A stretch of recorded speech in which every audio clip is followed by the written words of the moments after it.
Talking about the importance of money, resources, wealth creation, and a lot of people complain about, okay, what has happened in the past, but the reality is there are things that can actually be done to change the future of our lineage today. John Hope Bryant, founder of Operation Hope, has a new book out, folks. It is called Financial Literacy for All, Disrupting Struggle, Advancing Financial Freedom, and Building a New American Middle Class. He joins us in studio.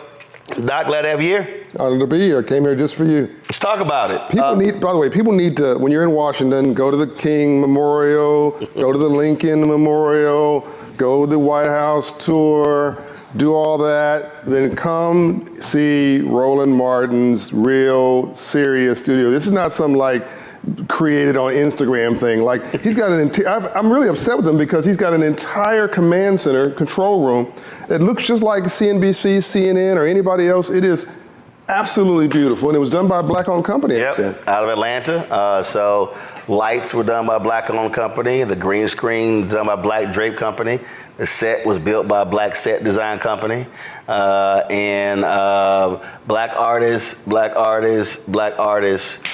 he's got Freedom Journal on the wall. Black artists, yeah. black artists. So all that. You get off the elevator, he's got elevator ID. You know, you call that, I keep talking about the streets to the suites. So he's got literally he's gone from the streets and reporting to building an enterprise in the suites, and he's got elevator access. You know you made it when you have elevator access for your building. So come see Roland Martin. It's blocks from the White House, so you know you gotta have all that. Yeah. You know, but you gotta have. Well, and look, when we talk about. And you can't do this unless you're real. That's my point. You can't fake this. This is real estate, prime real estate, real cameras, real staff. These are not AI people. This is not artificial intelligence. No, we ain't doing that. This is real people. This is real staff people, real producers, real makeup artists. It's very impressive. I see 4 different setups for studio setups. 6. 6, excuse me. So the set is 1. Yep. Standing position is 2. This is 3, that love wall is 4, the green screen is 5, and you didn't see the art pieces of Prince, Miles Davis, and Jimi Hendrix. I saw when I was here for the holiday. So that's 6, yeah. And if you throw in the kitchen where we can shoot stuff, that's actually 7. Yeah, so when you come to Washington, make sure you ask for a tour. Maybe he'll say. But only those who contribute to the Bring the Funk fan club. Well, there you go. There you go. And that part. Got to do that part. Silver rights. Because you got to fund it. Silver rights. And that's the thing that we talk about this a lot, John, and that I'm always trying to explain to people. We can't talk about how do we advance African Americans? How do we get out of poverty? How do we do all of these things? Then you have people who talk about, I hate capitalism and I don't like how it's done. And I have people hit me, man, why are you begging these white folks for advertising money? And I'm going, let's see. Disney takes advertising money. Comcast takes it. Fox takes it. It's not white folks, it's green folks. It's almost $400 billion spent every year on advertising. Wow. Black-owned media can't be in a position of poverty when it comes to saying, oh, no, don't take any of that, when that's what the whole industry is based on. So Saturday, first of all, the book, thanks for talking about the book. The book, Financial Literacy for All, debuted on USA Today national bestseller list as number 1 on nonfiction, number 9 amongst all books. No, I think it was number 13 of 12 of all books, and number 9 on Publishers Weekly, and number 1 on Amazon for economics. It's still number 1 in business on Amazon 2 months later. And best I can tell, black and brown folks are buying the book, and they're enjoying it. And so I encourage people to pull it out, put it in your kitchen table, have a weekly conversation, go into a school, teach folks about this, go to your sororities or go to your fraternities. Just make this a normal conversation. Go from civil rights to silver rights, from the streets to the suites. This is the new movement. Financial literacy is a new civil rights issue of this generation. On Saturday, you and I were talking, I think it was Saturday, you landed in Palm Springs, and on your Twitter feed, if you refuse to call it the new name, Same. Thank you. On your Twitter feed, where people were arguing about something that was pretty ridiculous. well, why are you talking about capitalism? I hate capitalism or something like that. But it was really funny. They'd say, I don't support capitalism, and they're on a phone, they're using the comments, they're making the comments on a phone or computer that they bought with capitalist money. In other words, you use your human capital to go get a job and be compensated for that talent, or you have a business that compensated you. That's free enterprise and capitalism. You then went and bought a product from a capitalist, which is Apple or Android or wherever you bought your phone. That's not the government. That's not a socialist. I'm not even sure what a socialist is. All socialism is a tax system. That's a whole other conversation. But that's capitalism. You're talking on a screen that is made by, well, a capitalist. You are interfacing through a platform, Twitter, which is a capitalist system. Everything around them, your car you're getting into, that's a car note, that's capitalism. Or a manufacturer, that's capitalism. The place you're sitting in the note, you're either renting it or you're owning it. That's capitalism. People say, oh, I hate rich people. No, you don't. You hate rich people until you become rich. What you hate is a game system. Right. Rightly so. What you hate is a system that is rigged against you so you can't succeed. Rightly so. Hate the system, hate the game, but become the game master. And that's the transition. You know, whenever the rules are published and the playing field is level, we kill it. The thing that Reverend Jackson has said that for years. Really? This is why, that's literally, I was watching a video in 2010. He said, why have we excelled in sports? Because of what you just said. The bottom line is, rules are published. Rules are published. Playing field is level. Level. You get 5, I get 5, you get X number of timeouts. The basketball goal is 10 feet high, same distance from the free throw line. No matter what court you go, it's 94 feet long. Now it's like, all right, let's play. Let's play. By the way, the arts, same thing. Yep. Either you like my performance or you didn't. Right. Either you can sing or you can't. Either right. Either you like my lyrics and you want to buy them or come to my concert or not. Church. That's where we are able to articulate for the first time.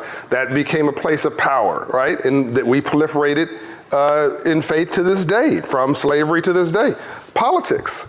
Rules are published, playing field is level, either you vote for me or you don't. Unless folks are trying to shutting down voting locations, voter ID, can't give what. That's where the rig part comes in. Sure. You know, but more black mayors than we've ever seen. More, U.S. senators. My point is, where the rules are published and the playing field is level, we kill it.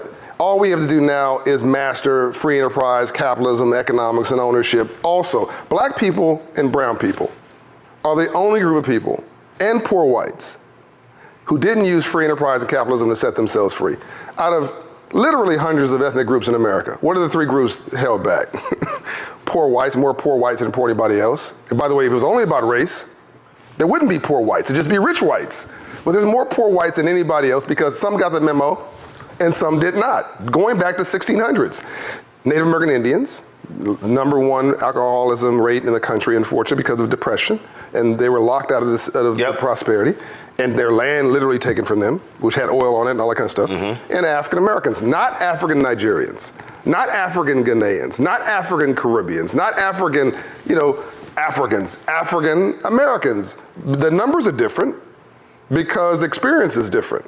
But when you give us a business plan, and we can understand the rules of engagement, oh my God, we over-index. Golf. We've discovered F1 racing. We discovered soccer. We do tennis. Wherever we enter a platform and somebody gives us the memo, that was my third or fourth book, the memo, we kill it. So now this is a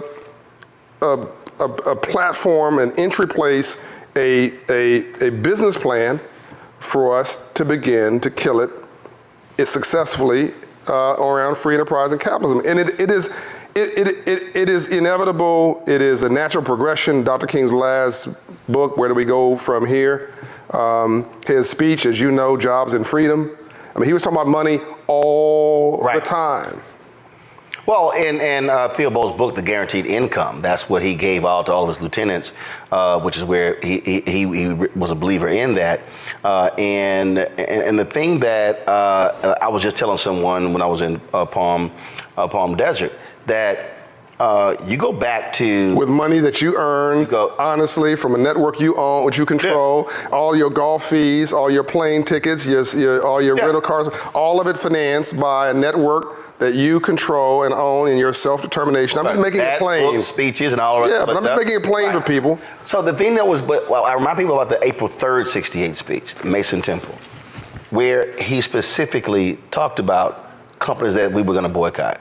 He specifically said we have to redistribute the pain. Because what he said, he said in that sermon, see, everybody keep talking about the mountaintop part. Well, that's the last 2 minutes. Everybody ignore the other 41 minutes of the speech. And in the speech, he was very specific when he said that if you do not do business with us, we are not going to do business with you. But later in the speech, he talked about the power of the collective. He said individually black people are poor. He said, but collectively we represent one of the largest economies in the world. He said, so we need to be moving collectively. And that to me, I think is part of something that people don't want to confront. How do we move collectively? How do we work together?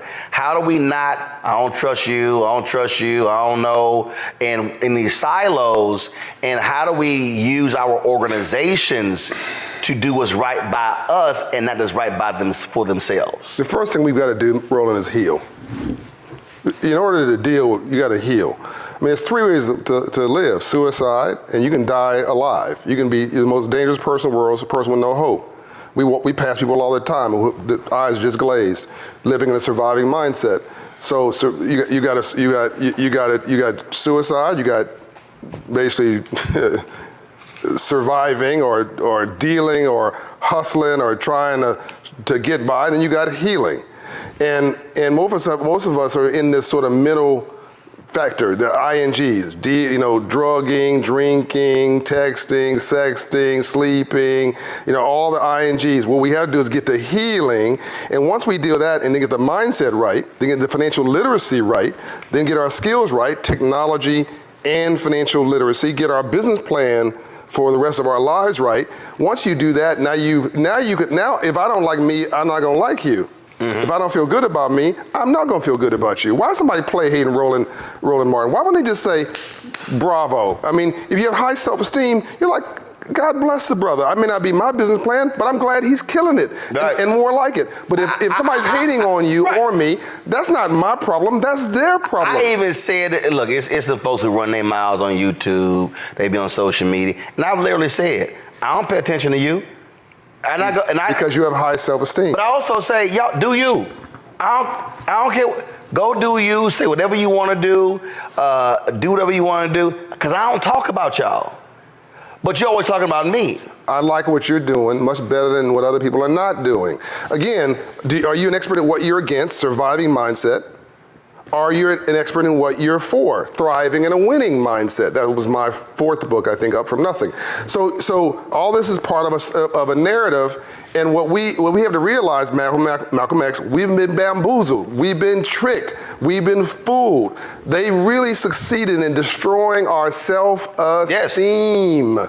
Our self-esteem. And so the part of the working together thing is we got crab in the barrel disease really badly. But again, if I don't like me, I'm not gonna like you. Tom Burrell talked about that in his book Brainwash when he said that there's been no group in America that has been under continual assault. Mental assault. With messages. Emotional assault. Through media. Yes. Over such a long period of time, African Americans. You always use the phrase, we need a reboot.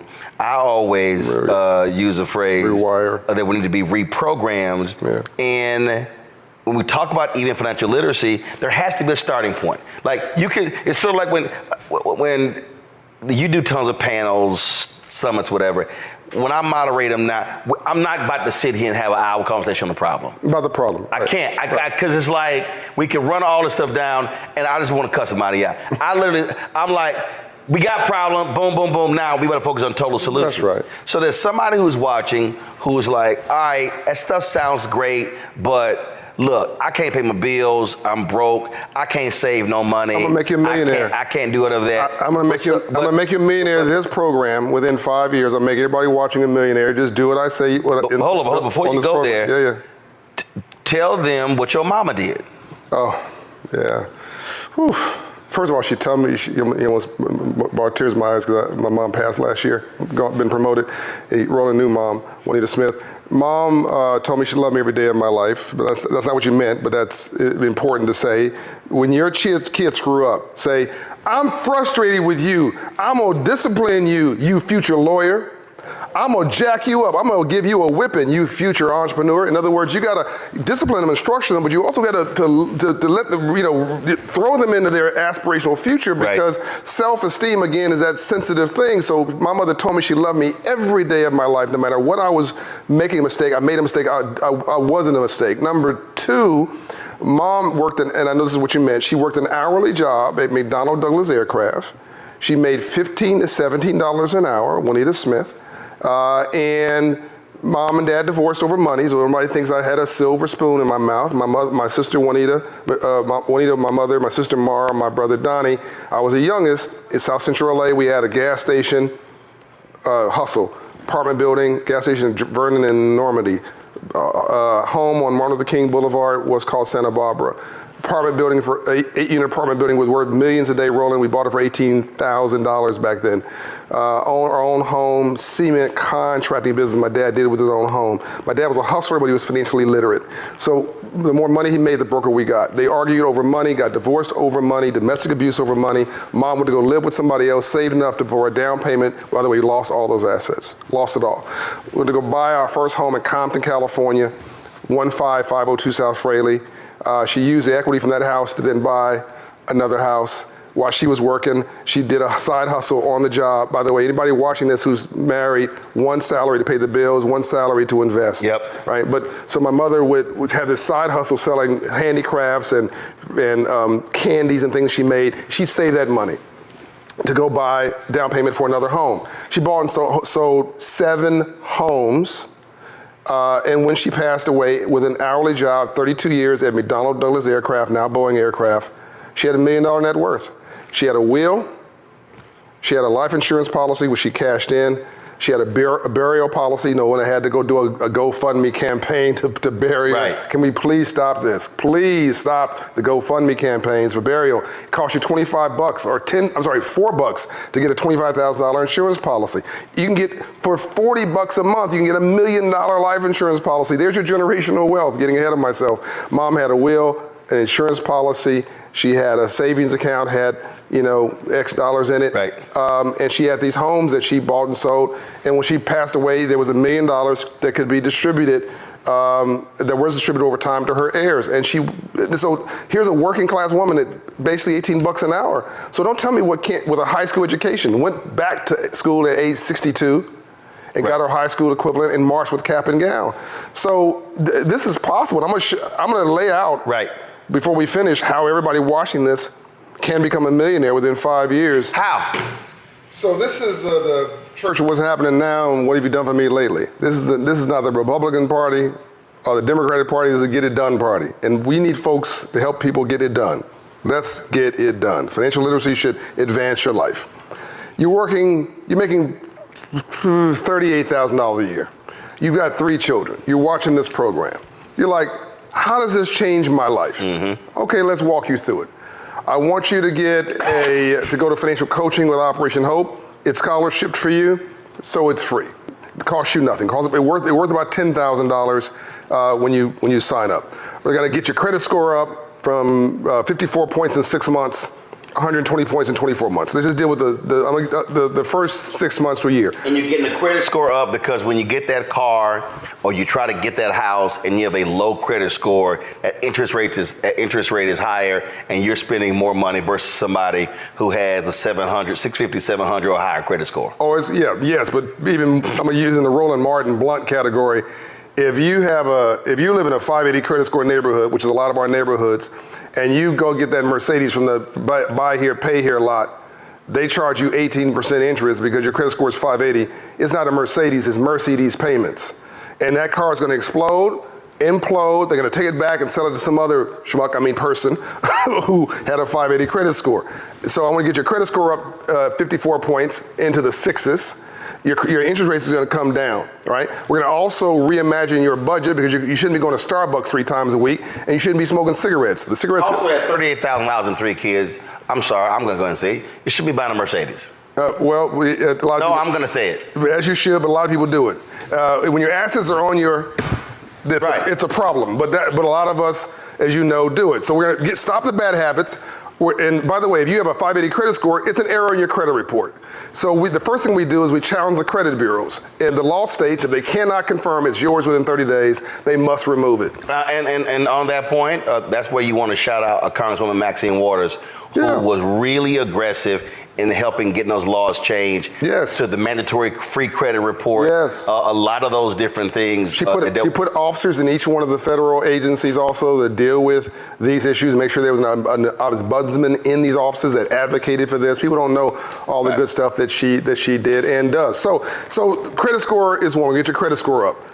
And typically we can get you into the mid 600s. That's going to change your life. We're going to get your budget down, get your debt down $3,800. Now you're making $8,000 here. That's 10%. We're gonna get your savings up $2,000. That's not, the magic hasn't happened yet. This is just through coaching and counseling. Then we're gonna say, have you ever heard of the Earned Income Tax Credit? And you're gonna say, what's that? And we're going to say, well, congratulations. If you haven't heard of EITC, and about $20 billion a year goes back to the federal government every year because our folks don't have tax pros, tax planners, or tax expertise, so we don't even know what this stuff is. But in translation, you make $38,000, you have 3 children. You work. This is not a handout program. The government owes you a check for working. It's a bonus for working. Just like a bonus on Wall Street, this is one on Main Street. You make $38,000 a year, 3 children, government owes you about $6,000. Probably more like $6,500.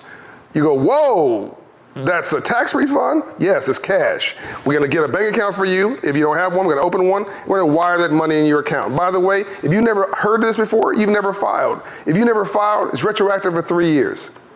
So now you make $38,000 a year. We've now just because of if you haven't filed in 3 years, at $6,500 a year, almost $20,000. Boom. Right. So now we're giving you $2,000 of savings because of our coaching and counseling. We've reduced your debt for $3,800. We got your credit score up to the mid 600s. Now you're paying less in interest rates. You're not getting paymentized. We just got you a check for almost $20,000. You can take that $20,000. You can put it. Yes, you can pay down your consumer debt. Yes, you can pay off your car loan. Yes, you can pay down your student loan debt. But I prefer you buy an appreciating asset.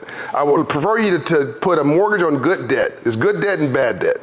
Bad debt is when you finance something that depreciates like jewelry. And good debt is when you finance something that appreciates like a home. 43% of us own a home. Customized jewelry, but go ahead. Yeah, well, I was watching this show the other night, last night actually, with this NBA player. I'm not picking on poor people. NBA player said he was in a car, and he bought, this jeweler was in the back, he had bought a $50,000, he's got his bonus check, $50,000, piece of jewelry, probably cost the jeweler $8,000, by the way. And the guy behind him, the NBA player behind him, was competing with him. They compete more off the court than on, and he wrote a $250,000 check to the jeweler at the same time. $300,000, that jeweler probably spent maybe $20,000 on that. The rest was pure profit. And you're going to sell it, and you can't sell it for a fraction of that. And it wasn't a black jeweler. No, it wasn't a black jeweler. Okay, anyway, but back to the story. So now you're going to take $20,000 or some portion of it, pay a little on your student loan debt, pay a little on your car loan, down payment on a $100,000 house. I want you to buy the best house from the worst block. I want you to buy in the hood, D-A-H-O-O-D. In Paris and inner cities called France. Now, hold up. So you want, first of all, you're saying buy in the hood because one, it's centrally located real estate. Centrally located. 2, land is cheap. Yes.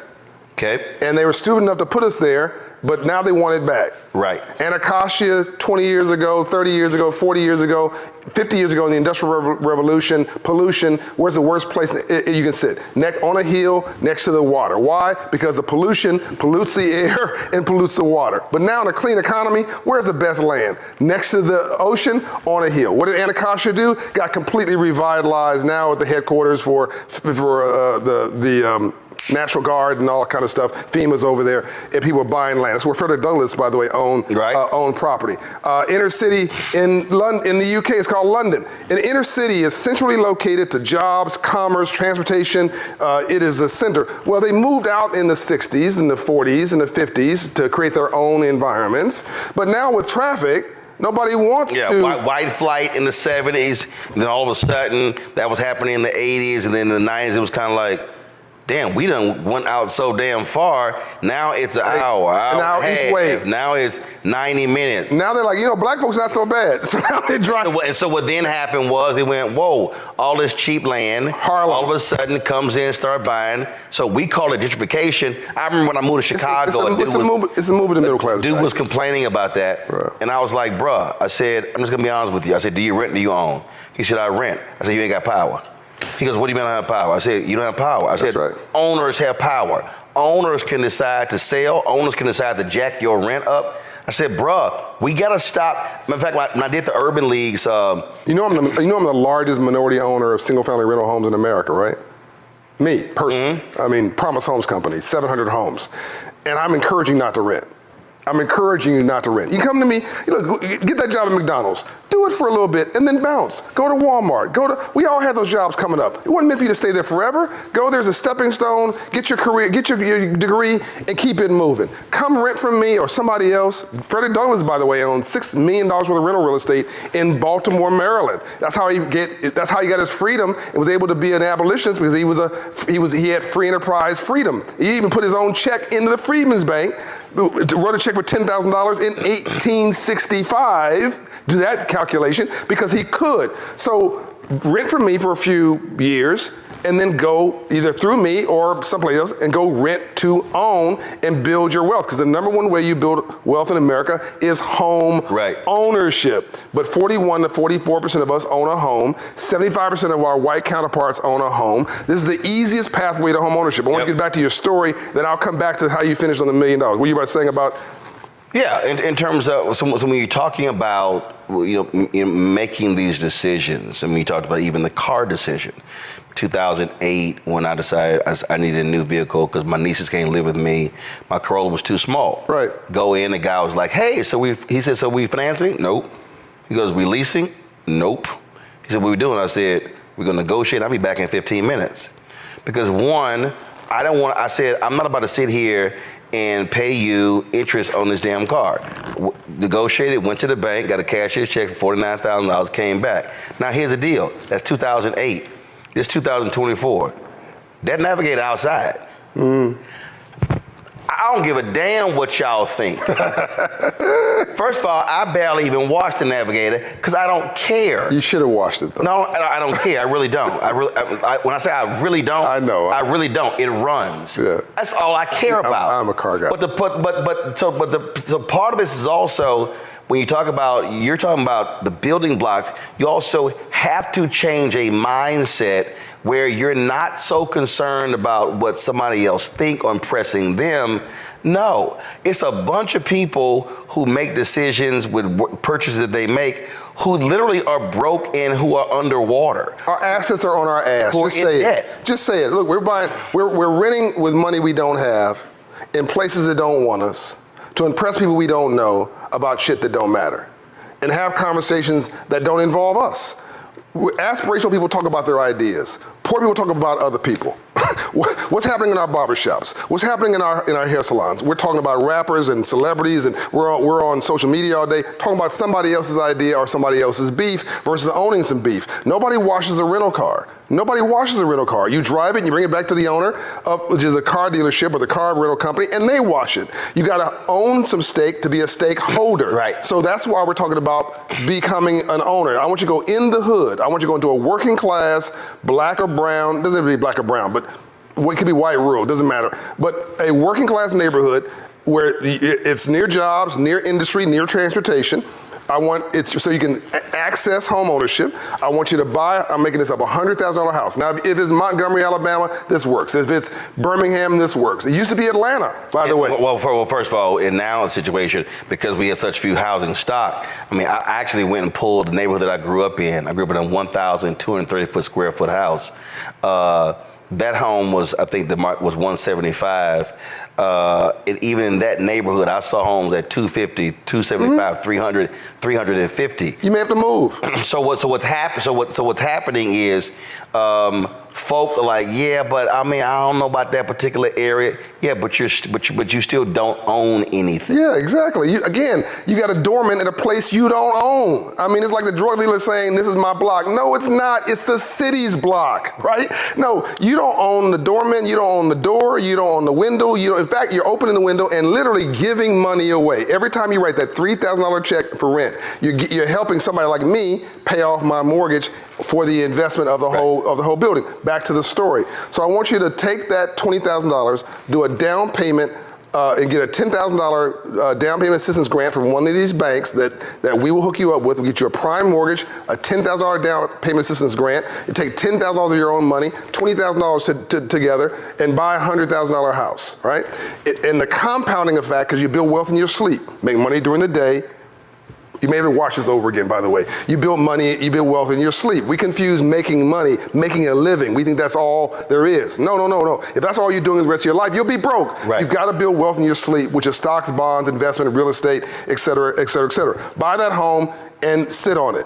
All right? Now, you got to live somewhere. Live in some place you own. People say, oh, well, I don't own the bank. I don't own the home. Right. The bank. Right. Dude, folks on social media like, well, if you do that and it's a 30-year mortgage, you don't own the home. The bank owns the home. That's ridiculous. No, if you don't pay, the bank will own it.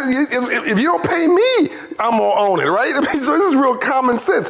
If you get the tax system was designed for home ownership. So if you get that 30-year mortgage, 20 years of that's interest payments. You can write it off against your taxes. So that you're basically getting that money back every month. You're paying $1,200 a month out. You're getting $1,000 back in a tax refund if you do it right. So when I was in the situation, in the position, I gotta get to the $1 million, but go ahead. When I was in the position where I had to make a decision to whether or not I wanted to pay off my house, and my CFO was like, well, if you do that, won't even tax write-offs. I said, look at that interest rate, and look what I'm paying on interest.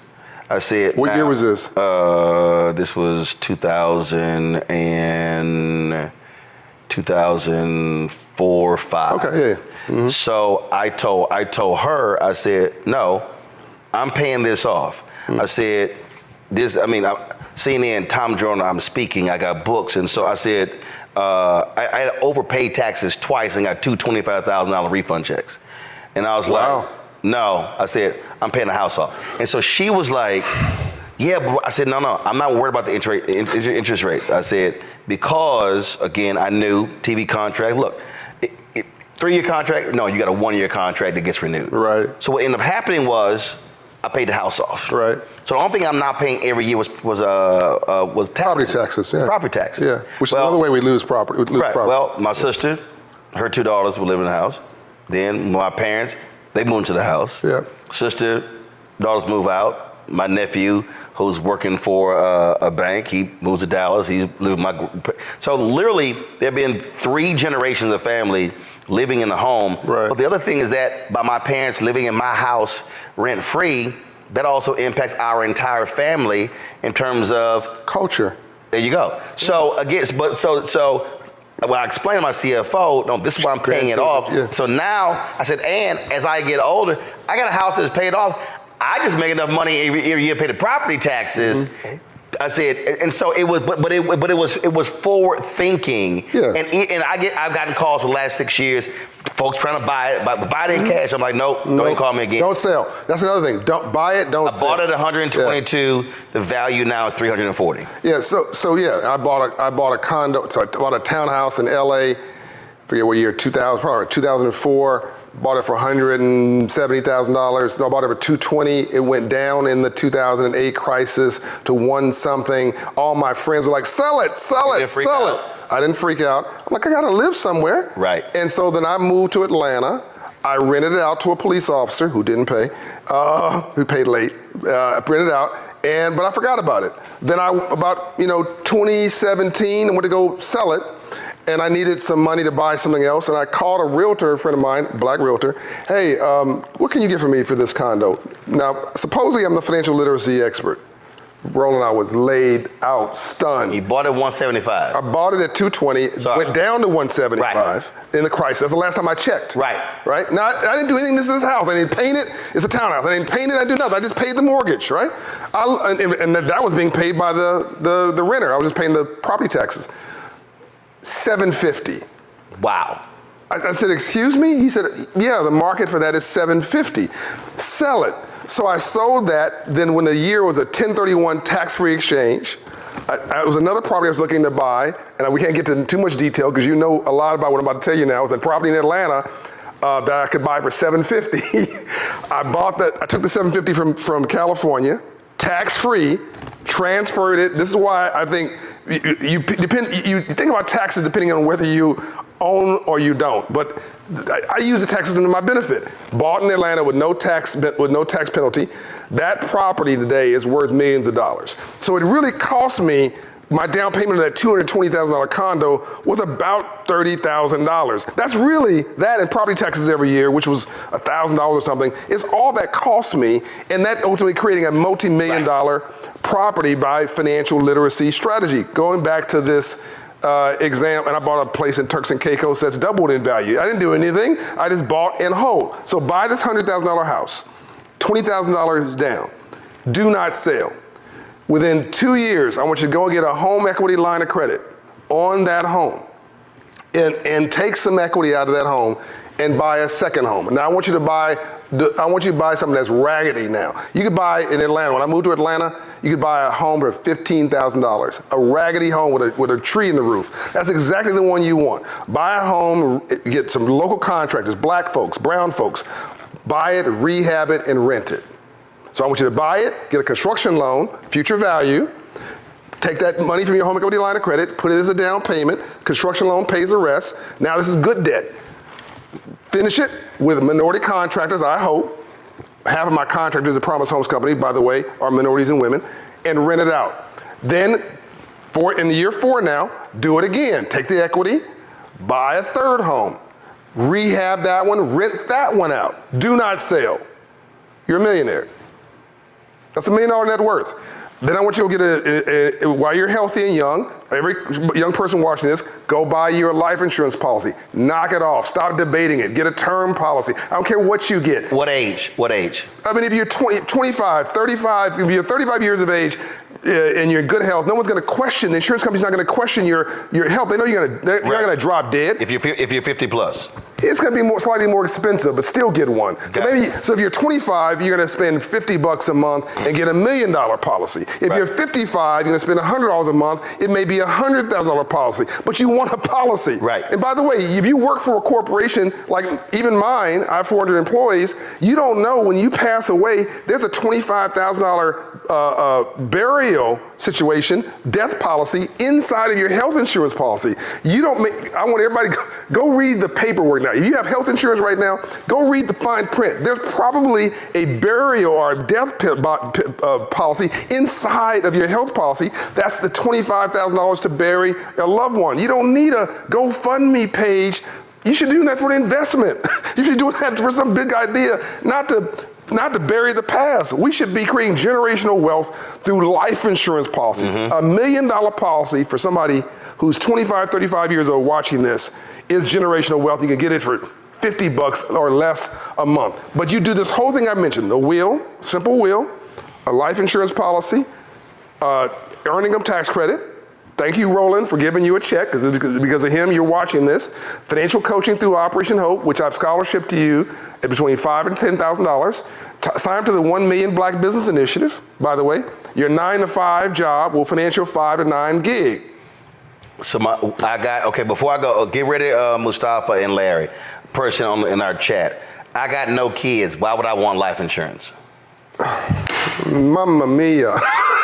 I mean, first of all, you don't want to be a burden to society when you croak. Number 2, it is a vehicle for savings. Get a whole life insurance policy versus a term life insurance policy. It's a savings vehicle. This is the wrong mindset. Like whether you believe you can or whether you believe you can't, you're right. Is the glass half empty or the glass half full? It depends who's looking at the glass. Get your mindset right. Stop hating on capitalism and saying you can't do this and do that, and do something. Stop waiting for the perfect to be the death of the good. The perfect is the death of the good. Just do something. Like, if you're broke right now, it's like people say, well, try God. Well, why should I do that? Because God cannot possibly mismanage your life. Worse than you are. Give them a shot. Look, black people are one of the few people on the planet who've not used free enterprise and capitalism to set them free. Say what you want about Jews. I want a black Jewish business plan. That's what I want. 7.5 million of them, they represent most wealth in this country. And they were discriminated against, tore up, jacked up, for going back, centuries. There's only 15 million of them in the world. It's unbelievable. Nigerians, they're black. But if you look at the chart I sent you last week about income levels, Nigerians are right at the higher level of all groups in America on income levels in America. By the way, whites are below them. These are black people, but they got their mindset right, and they are, as we know, they're natural hustlers. By the way, the number one group of young people in the world populating, Nigerians. So within our lifetime, you're going to see a majority of minorities in America.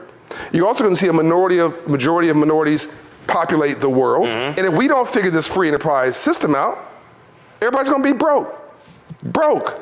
And you've never had a superpower that wasn't the economic power at the same time.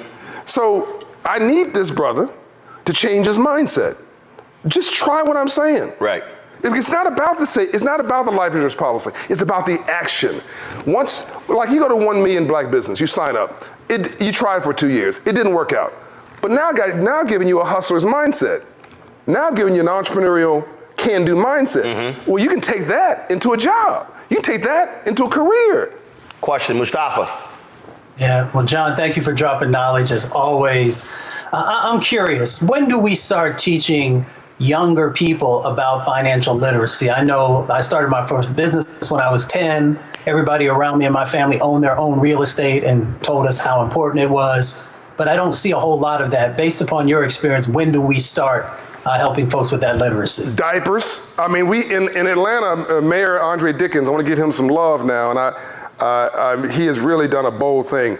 He came to me and asked me to do, him and Keisha Lance Bottom, saying, will you do a bank account for kids in school? Sure. How old? Kindergarten. I'm like, really? He said, we want to do kids accounts. And they found that if you give a kid an account at kindergarten with no money in it, they're 50% more likely to go to college. You put $25 in that account, which is what the city funded, they're 75% more likely to graduate from college. The whole mindset changes because the kids now connecting education with aspiration at a young age. So we now have every kid in the Atlanta public school, thanks to the city of Atlanta, funding $2 million to Operation Hope to start it out, to get every kindergarten kid now has a Hope child account, and it sits at Citigroup, so it's an FDIC insured bank. It's managed by us. We're not going to wrap financial literacy around that, to your point. So now we're raising up a whole new, I said, rolling them note, I said, I want you to change the street out front to Black Capitalists Matter. And I'm only partially joking. Like, we need a complete mindset shift. And to your point, when I was in ninth grade, when I was 9 years old, I'd seen 2 murders before I was 9 years old over money. And I went to school, and this white banker came and taught financial literacy. And everybody wasn't interested, and they were looking at the ceiling and throwing paper clips. I'm paying attention to this dude, because all I saw was death with drug dealers, everybody dying in front of me.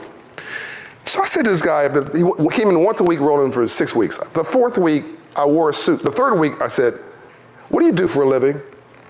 And how'd you get rich legally? I was dead serious. He said, I'm a banker and I finance entrepreneurs. I said, sir, I don't know what an entrepreneur is, and I've heard that word my entire life, but if you're financing it and it's legal, I'm gonna be one. The next week, I came in with a suit on, the only suit I had. My mother made it, crushed velvet, purple, 3-piece suit. Mom said, I'm not buying you suit, you can wear your Sunday suit, which I made. And the kids teased me, man. As you say, I didn't care. Had a little briefcase, nothing in it but my dreams. I'm strolling like to school. I'm trying to be like this banker. And I'm role modeling what I saw, a success. And I started my first business from that. It was called the Neighborhood Candy House. Put the liquor store out of the candy business, made $300 a week on a $40 investment, and so became birthed John Hope Bryant, the entrepreneur. Also, the work of Operation Hope, I asked this banker, again, I'm 9 years old. I don't know what grade that is, but I'm 9 years old. I said, how many bankers are there in America? There's more than you? Oh, it's gotta be millions. How many banks? Back then it was 10,000, it's 4,500 now.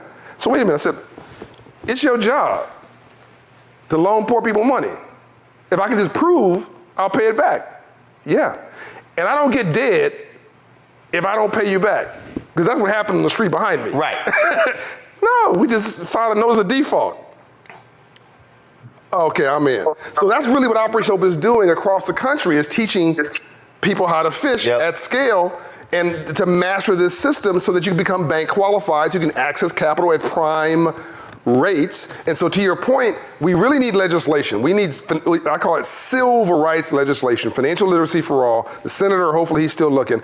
We need bipartisan, Republican and Democrat, to embrace financial literacy for all legislation so that kids K through 12 are taught what we're talking about right here. Larry? Yeah, sure. It's a very interesting conversation. So, thank you for your insight. So, Black people have, and you kind of got to this, Black people have a history of taking a penny and turning it into a dime, right, throughout our history, because we had no choice. Yeah. So I wanted you to talk a little bit about, the kind of elephant in the room, the thing we really need to talk about as it relates to, obviously, financial institutions. And we just saw with Navy Federal Credit Union just a few months ago. And that's the role racial discrimination plays in the financial industry. And so a lot of that is unseen, and you get denied a loan and don't know about it. And I'm wondering, what are some of the conversations you had with folks from minoritized communities the other layer to this is, how do you may have faced challenges relating to discrimination in the banking industry. I'm so glad you mentioned that. Is racism real? Yes, racism's like rain. It's either falling someplace or it's gathering. So get out an umbrella in the color you like and start strolling through it, because it's not going to change. It hasn't in 400 years we've been here, so you must. So was Navy Credit Union real? Yeah, the guy walked in, everything was right about his profile. Absolutely. Is appraisal discrimination real? Without question. I'm a subject to, I have a home that's $1 million house in Atlanta, in near, I don't want to get too specific, but the Camp Creek area, the Cascade area. Well, that home in Buckhead would be $3 or $4 million, the same home. So I understand that, but I'm not focusing on what somebody else has that doesn't have it, or whether it be $4 million. I know I got $1 million house in Cascade, and I'm gonna get prime rates and whatever. And so discrimination is real, but this whole concept of white banks, we need to knock that off. In 1920, there was a white bank. In 1850, there was a white bank, literally a family of white people who probably were racist, who owned the bank. Today it's publicly traded. I own Wells Fargo. I own Bank of America stock. People watching this, I hope, are stockholders. So it's not a white bank, it's a green bank. Now, is there a person there who's racist, who may be your loan officer? Probably. Let me tell you something. You get a credit score with a 7 in front of your name, 720, 750. 780, my mother was 854. The bank just says yes. They may hate you, they may talk names or words about you, but really they want to make some money. And the computer, there's AI now, the computer at midnight is not asking your race. The bank will just say yes. Get your debt levels, ratios up, your debt down, your income ratios proper. We can show you how to do it at Operation Hope, because we know what the bank will approve. Get that credit score up, as I mentioned. That's the most important thing. You have to have an income. And I guarantee you, in fact, not only will I guarantee the bank will say yes, if the bank discriminates against you still, because there's an exception to every rule, I will fund your loan. Operation Hope will put up our balance sheet that if the bank does not approve your loan, we will. And in 32 years of doing this, I've never had to fund a loan. And we funded $4.5 billion of prime loans for home ownership, small business ownership, et cetera, because we know how the system works. So, and by the way, you haven't mentioned it, but let's also deal with black banks. We should support black banks. I have a deposit at various black banks. The problem is they're just too small. They're too small, and their cost of capital is too high. They're afraid to death of loan loss. So they're gonna, unfortunately, in many cases, we should support black banks. Please hear me. We should all support black banks. We should have $1 billion asset black bank. But it's an and conversation, not an or. You probably need a relationship with them for savings and a checking account maybe with an ATM. And then you have a lending relationship maybe with them and a major bank that can give you, more optionality and prime access to credit. Sometimes you go to a minority bank, they're gonna ask you for more down payment. They're gonna give you a higher interest rate. and it's going to be less attractive terms. And that's not racism. Like, that's somebody looks just like you. They just have a more delicate balance sheet. They don't have the strength that the other banks have. So we just need to be more sophisticated in our approach. Discrimination is everywhere. Bias is everywhere. By the way, I got bums in my family. I don't need to go outside looking for one. I got bums who are related to me. We all can relate to that. We all have a Pookie in our family. Pookie them, right? So I over-answered the question, but it was a really important question. You have been really focused on going after the folks who despise DEI. Explain. Yeah, so this is just stupid. This is ridiculous. The folks who are canceling DEI are literally shooting America's business plan in the foot. And I wrote something called the Business Plan for America. I had a chance to debate Bill Ackman, the billionaire who led the DE&I effort, anti-DE&I effort around the country. I debated him at the Milken Conference privately in a private session last Monday, I think it was, the same day the Business Plan for America was released on LinkedIn. And I can't tell you what was happening in the session. It was a private session, but there's been some articles written about it. And all I'll tell you is that the articles are not inaccurate. And I will also tell you that no one disagreed with my business plan. My business plan is just math. To quote Melody Hobson, I like math because it doesn't have an opinion. God has a sense of humor. You know, Ambassador Young said, and he was on that balcony with Dr. King when he was assassinated, to live in a system of free enterprise and not to understand the rules of free enterprise must be the very definition of slavery. That's sort of where we were to where we have been. Here's the irony, Roland. 1950, America was white, 90% white. These are just the facts, shocking numbers. 1950, America was 90% white. That meant that what Dr. King, Andrew Young, Dorothy Height did was a miracle, right? It was just the right thing to do. Today, America is 40% black and brown. Within 10 years, it'll be a majority of minorities. You have the largest, the first time in history that you're gonna have a population over 65 in our lifetime. Those are white, wealthy baby boomers trying to retire. Social Security is not going to pay for their retirement. It will only pay 70% of it within 10 years. Now you have this group coming into free enterprise in the largest economy in the world, $24 trillion, who are not prepared for the free enterprise system. And what are these anti-DEI people doing?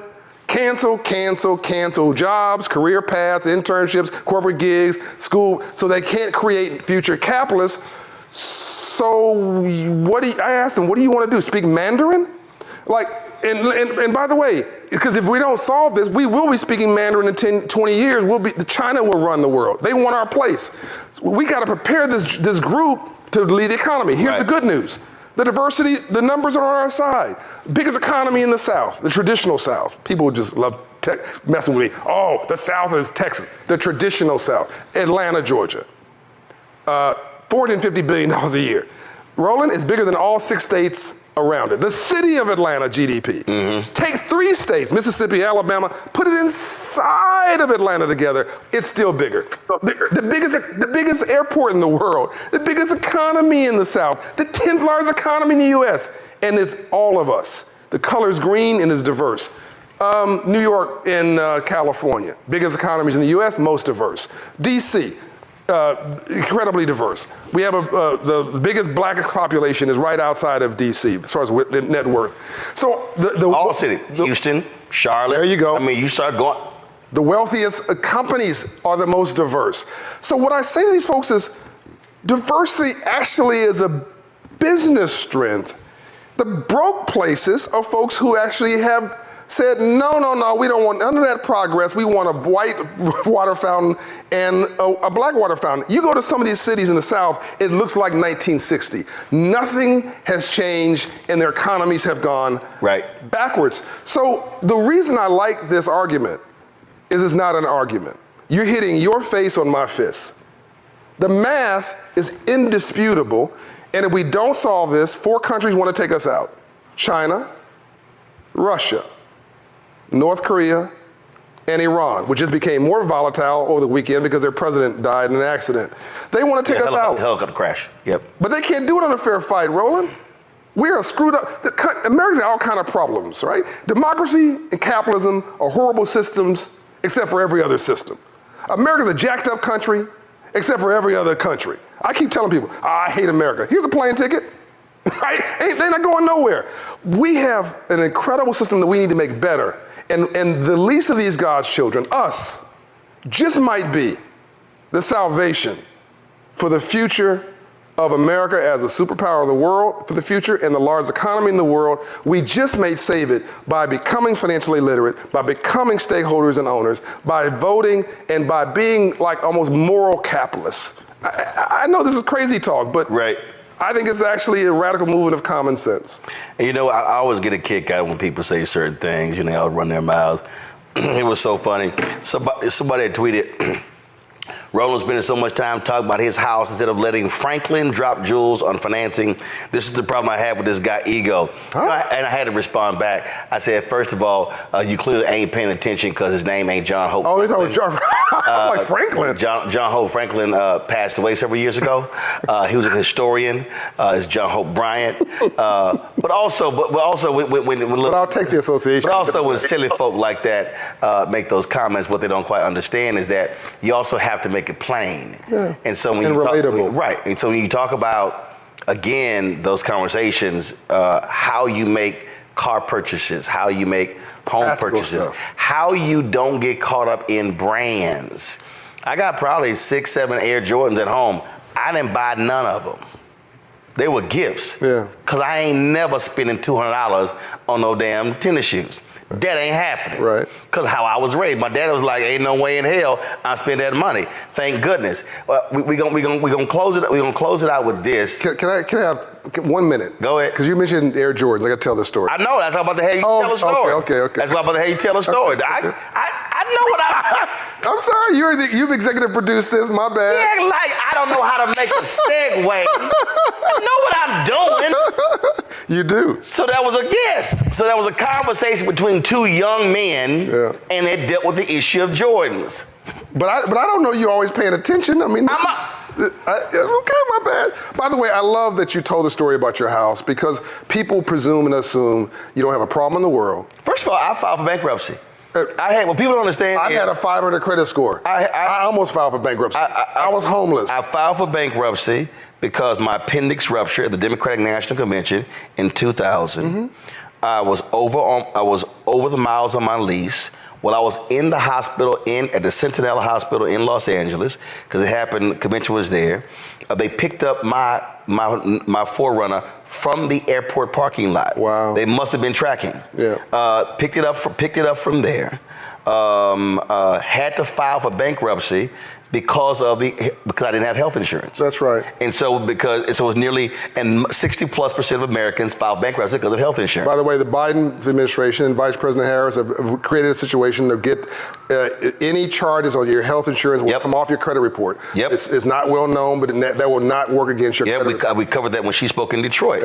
Yeah. When she spoke in Milwaukee. She's doing an economic tour, which and then when I filed bankruptcy because they were going to foreclose on my home. And the home that I now own. Mm-hmm.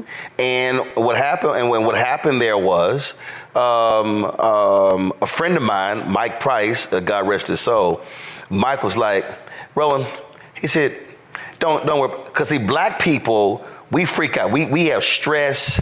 Oh my God, and we will let people call us, email us to death, and we would drive our blood pressure up. He said, Roland, the moment you file for bankruptcy, they can't call you, they can't email you. Mm.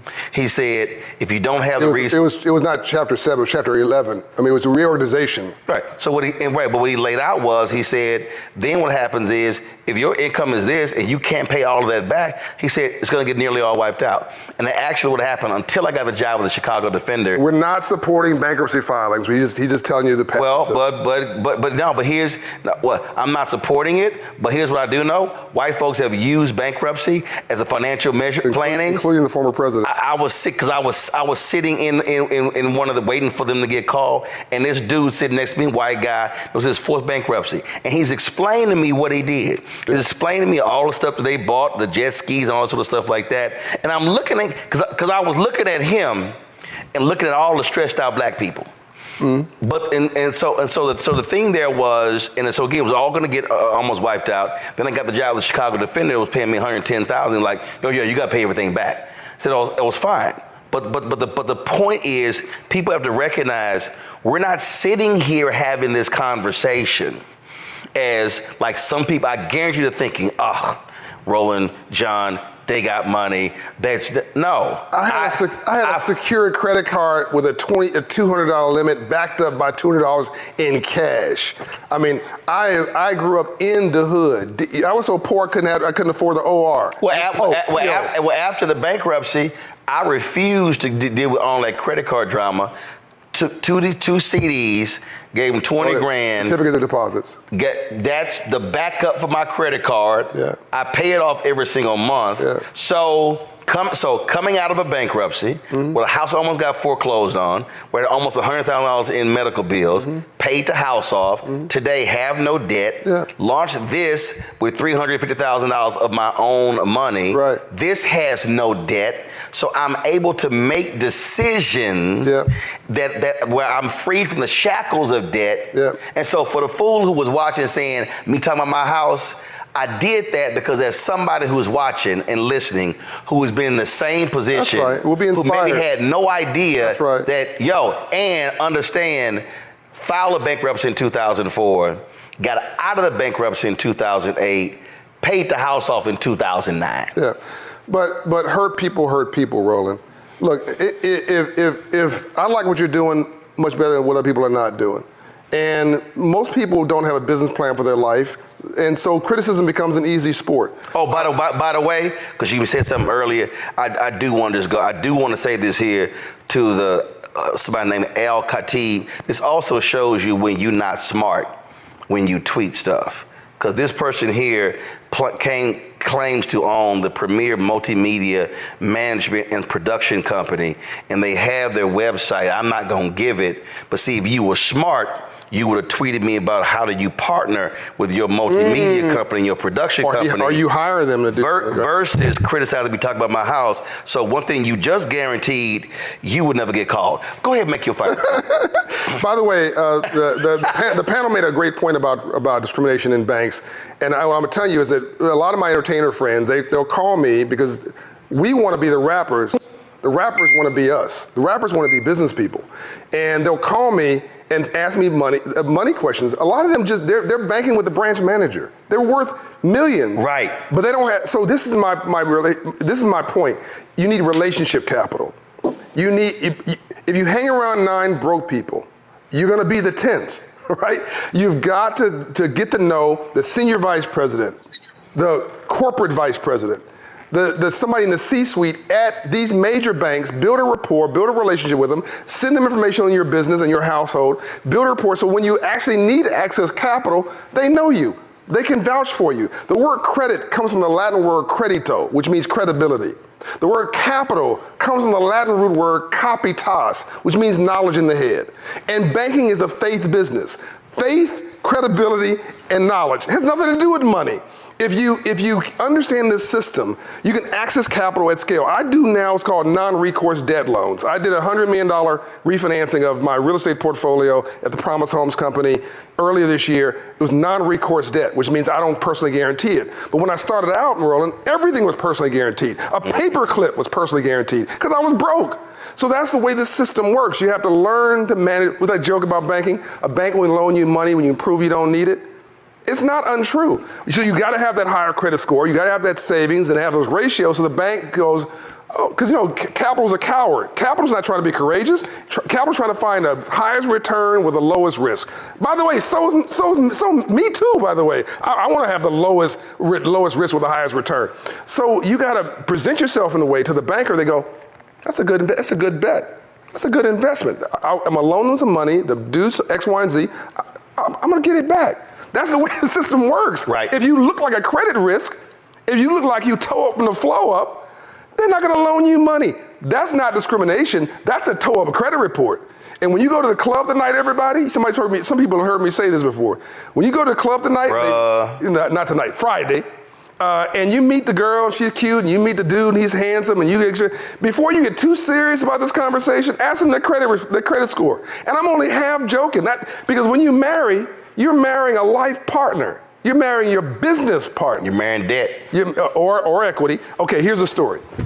So, hold on, before you go that way, yeah. when you talked about going to the club, also, you know, marriage is not a romantic. You got to be stuck on stupid, be paying $500 for a bottle that they paid $50 for. Please stop. This is a whole other conversation. The bottle service. The bottle service, the VIP area. And don't go there during the day. The place is disgusting. All right, and you're paying $500,000 for something that costs them $20. Do you know, my billionaire friends own these clubs. They never go in them. They don't let their kids go in those clubs. They just have somebody showing up to get the cash. A club is just like a casino. House money always wins. Las Vegas keeps getting bigger. Hello. It keeps getting bigger. So a couple people may win, but on balance, the house always wins. I want to turn you into. Vegas don't get my money. I want to turn you into the house. Golf course. Except the golf. All right, finish the last story. Which is good therapy. Yes, sir. So Roland knows this story. I love this story. So this kid reminded me of myself. I was in a Detroit classroom teaching financial literacy. My volunteers were at Operation Hope. And so I came and do a visit, and as I was walking down the hallway, this young man had just finished a financial literacy course, volunteer was in there, and he was wearing a little suit, reminded me of me. Right. So I was trying to get to him to talk to him, but his boys had got to him first. Right. Yo, man, what you doing wearing no stupid suit? He didn't say, it said something else, but I'm gonna respect the broadcast.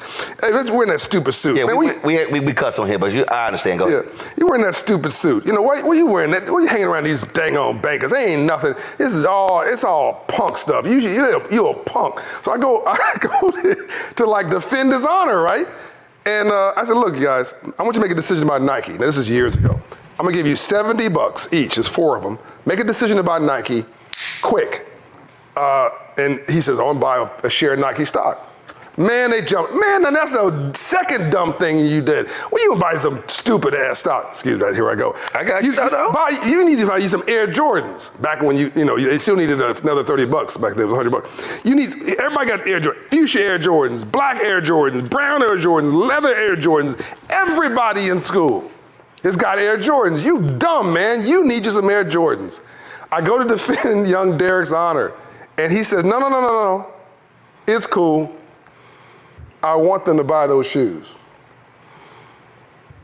Because when they do, they're making me money.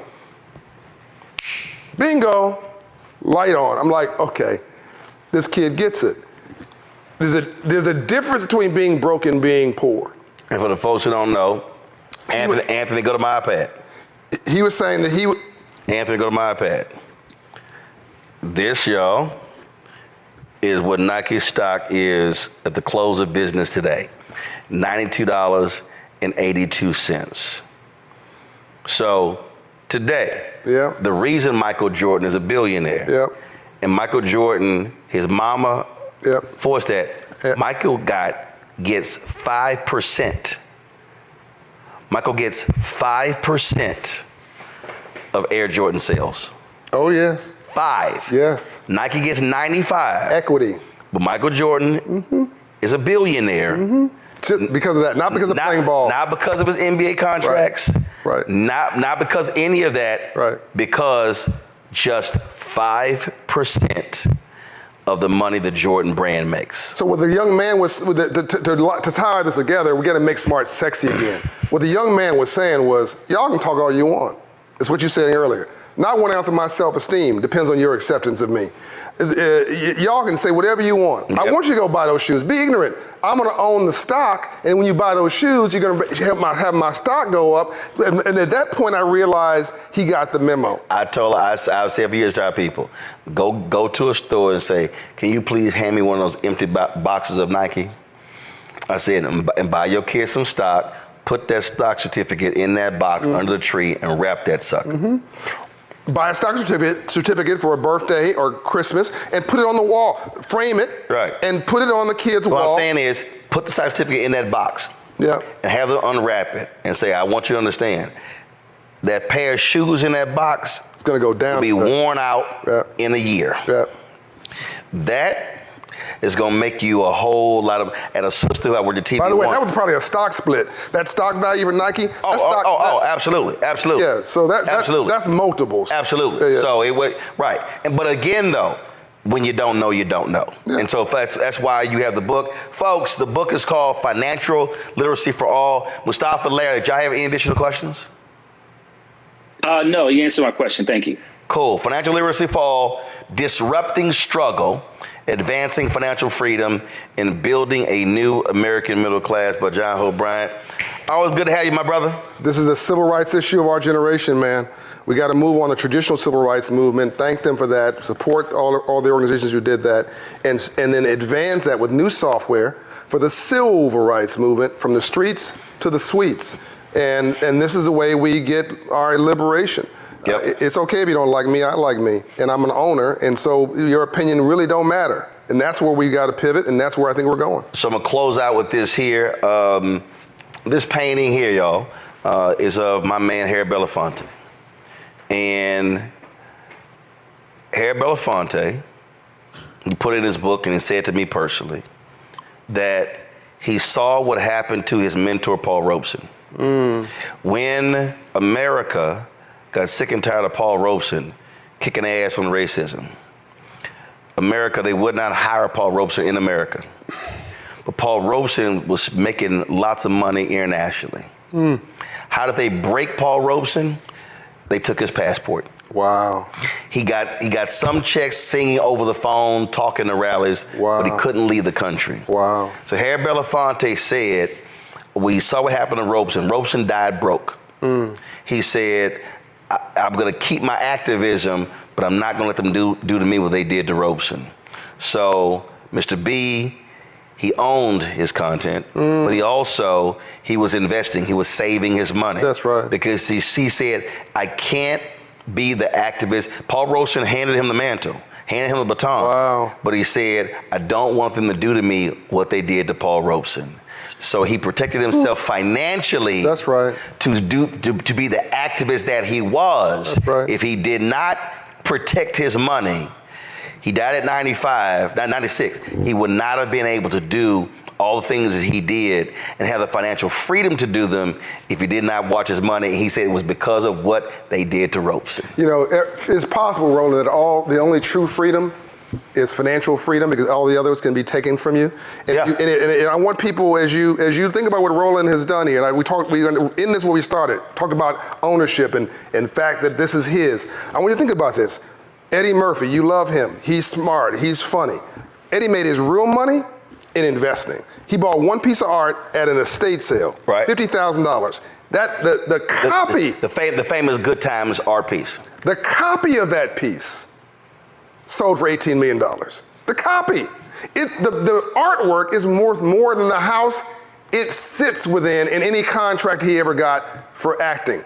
Everybody who watches this who knows a billionaire in the arts or sports, they didn't get there dancing on a stage, right, rocking a mic, or hitting a ball or bouncing. They got it by taking that, Magic Johnson, et cetera, right, into corporate. It's business. Well, you lived in Los Angeles. We know her from the Jeffersons. Marla Gibbs owned a ton of property in Leimert Park. That's right. It was called Leimert Park. That's right. Lionel Richie owns a ton of property. Stevie Wonder at that radio station on Rodeo Drive. Yeah. So again, it's but it's understanding. If you can be an activist. Yeah. You can be a social justice warrior, but when you have the financial freedom to do it, that's the only way. Charlemagne owns his platform. The conversation that we're having right now can't happen with over this period of time if I don't own it, because otherwise, there's somebody in my ear saying we got to cut. We can only do 8 minutes. We can only do 9 minutes. No, but when you own it, then you can say, no, we can do the hour conversation. We can do it here.